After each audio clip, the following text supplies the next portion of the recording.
Bonjour à tous, j'espère que vous allez très bien et on se retrouve pour une deuxième vidéo aujourd'hui sur Moon Knight.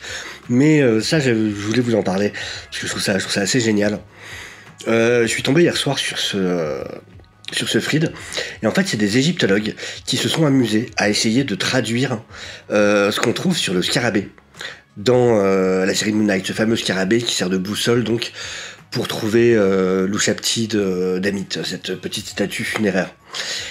Et donc, de vrais égyptologues, du coup, en l'occurrence, entre autres, le docteur Dan Potter, se sont mis en tête de voir si ça voulait vraiment dire quelque chose, ce qui avait été gravé dessus, du coup, sur le props qui sert pour la série, l'accessoire qui sert pour la série. Et il s'avère que oui. Donc, déjà, respect au fait... qu'il y a un vrai boulot du coup un sens du détail sur des accessoires comme celui-là. Mais voilà, je trouvais ça intéressant du coup de s'y intéresser. Ça va être une vidéo assez courte de toute façon.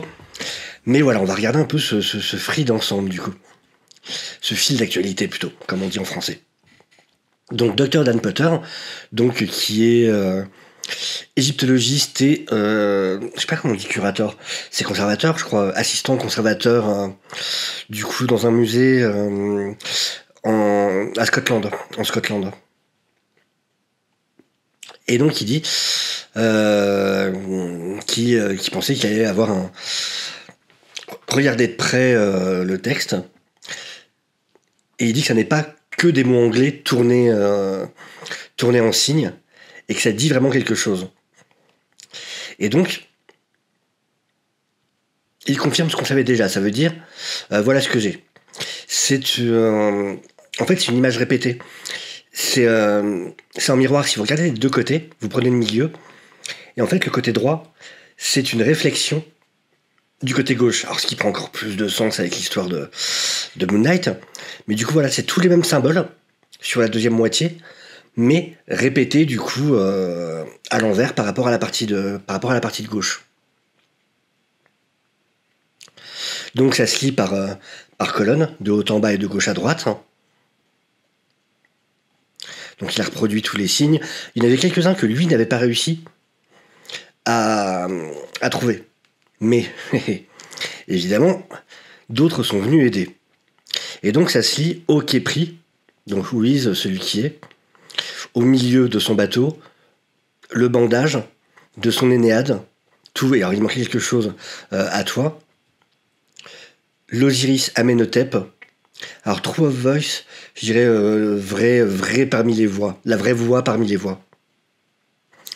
Et donc il donne les correspondances des signes, mais derrière ça, un certain Ken Griffin, donc manager d'accès aux collections du centre d'égyptologie, qui est la plus grande collection d'égyptologie de Scotland, a trouvé la traduction complète. Et donc, ça devrait se lire, donc il donnait différents symboles, et ça veut dire au quai pris, qui est au milieu de son bateau. Primeville One, en fait, c'est... comment dire ?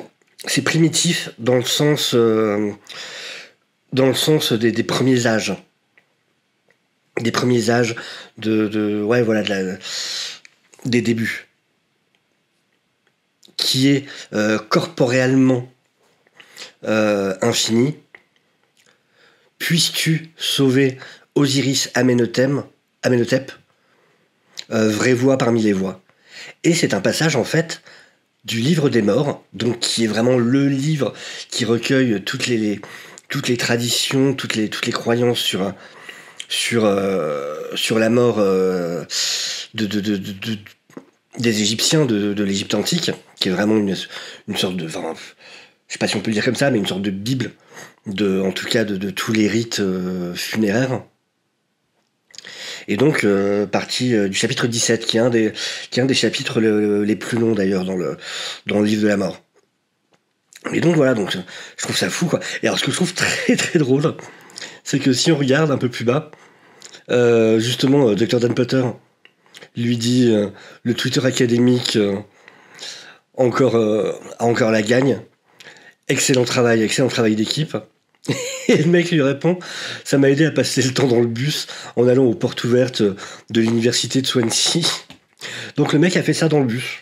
Donc quand toi tu fais ton sudoku ou que tu joues à ton jeu sur un téléphone ou machin, bah lui dans le bus il a traduit du coup un message en hiéroglyphe.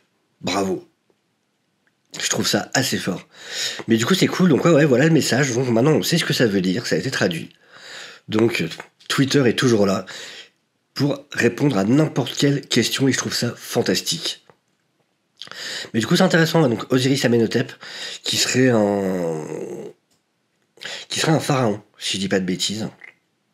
Et quelqu'un a réagi, je trouvais ça intéressant aussi, en disant très cool, je soupçonnais que Khépri aurait une importance par rapport au scarabée vu son histoire dans les comics. Mais content de voir que la traduction valide ça.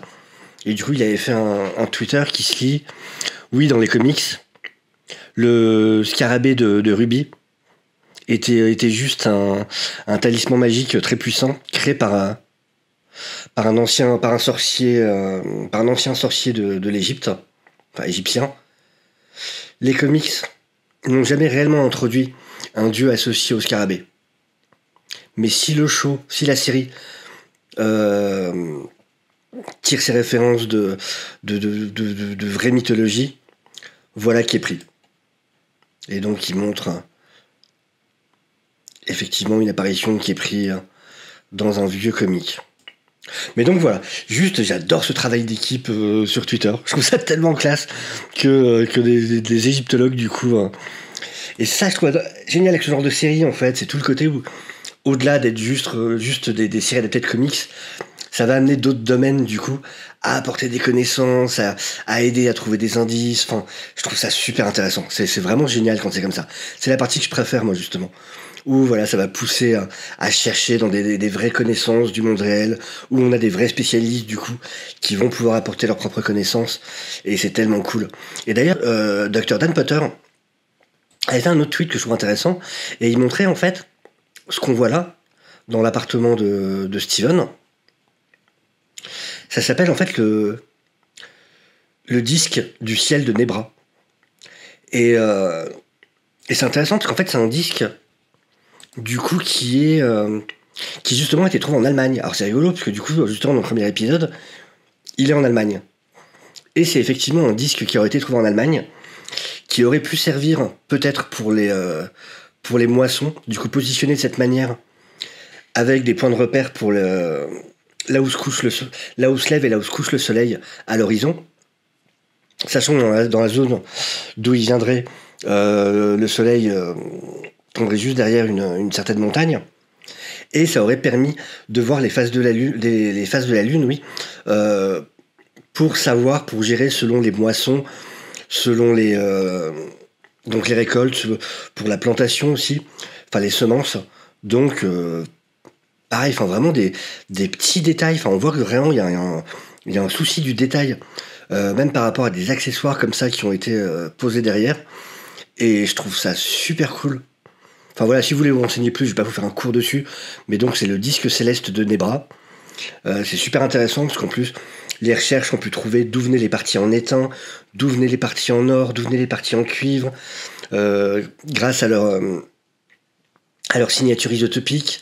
Donc on est capable de dire il y a des parties qui venaient de Wells, il y a des parties qui venaient de certaines zones d'Allemagne. Enfin c'est super intéressant.